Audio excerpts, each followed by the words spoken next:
かつてマッカーサーは台湾のことを不沈空母と称しました。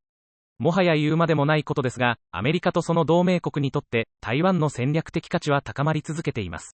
ペンタゴンで国防長官補佐官を務めたエルブリッジ・コルビー氏は、中国の侵略を打ち負かし台湾を防衛するための拒否的な国防戦略を提唱しています。Just a few days ago, China sent 24 fighter jets screaming towards Taiwan in a brazen show of force, no doubt a response to Biden's Afghan weakness. Why should we care about this, and what should we do? Here to explain is the author of the new book, The Strategy of Denial, American Defense in an Age of Great Power Conflict, Elbridge Colby. Elbridge, thank you for being with us tonight. Really, really fascinating arguments in your book. Let's start with the China part of it. What do you think is you've got a very provocative sense of what you think China is most likely to do with respect to Taiwan. Well, great. Thanks for having me, Steve. Great to be on and talk about this important issue. I actually think China's most likely, if it really wants to solve the Taiwan issue, which I do think is really consequential for Americans' interests in a concrete way, I think they're likely to go for an invasion. I mean, the basic thing is these shows of force that you're showing, they're not going to work to subordinate Taiwan. If China's really serious about it, it's going to go for a fait accompli. It's going to move in, take it over, and then present us with just simply too difficult of a reality to reverse. And why should we care about that? So what if they invade Taiwan, would be the provocative question back to you. Well, I think it's a completely legitimate question, actually, and I think there's a lot to it. I mean, our interests in Taiwan are very significant but partial. The fundamental reason is that Taiwan is connected to the fate of what I think of as our coalition in Asia. Look, our lives would fundamentally change if China dominated the world, and the way for it to dominate the world is for it to dominate its region, which is going to be over 50% of global GDP. The way to get there is to break apart any group of states that tries to block it from doing so. That group is going to be led by us. There's nobody else who can do it, but it's going to include countries like Japan, Taiwan, India, maybe Vietnam, Australia, etc. If China wants to do that, it's got to put a sort of a knife at the heart of our coalition.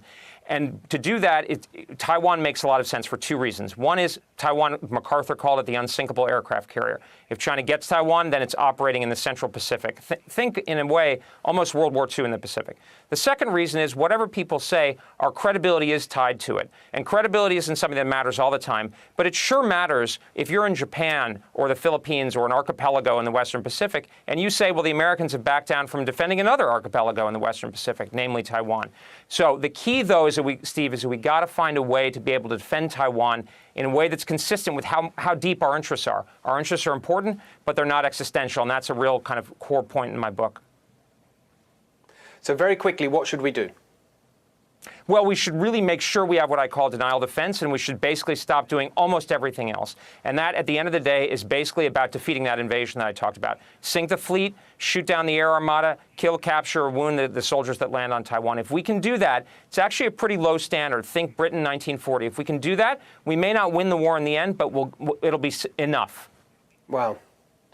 There you are. I told you it was provocative. Really appreciate you bringing this to our attention. It's incredibly important. Of course, we'll follow it.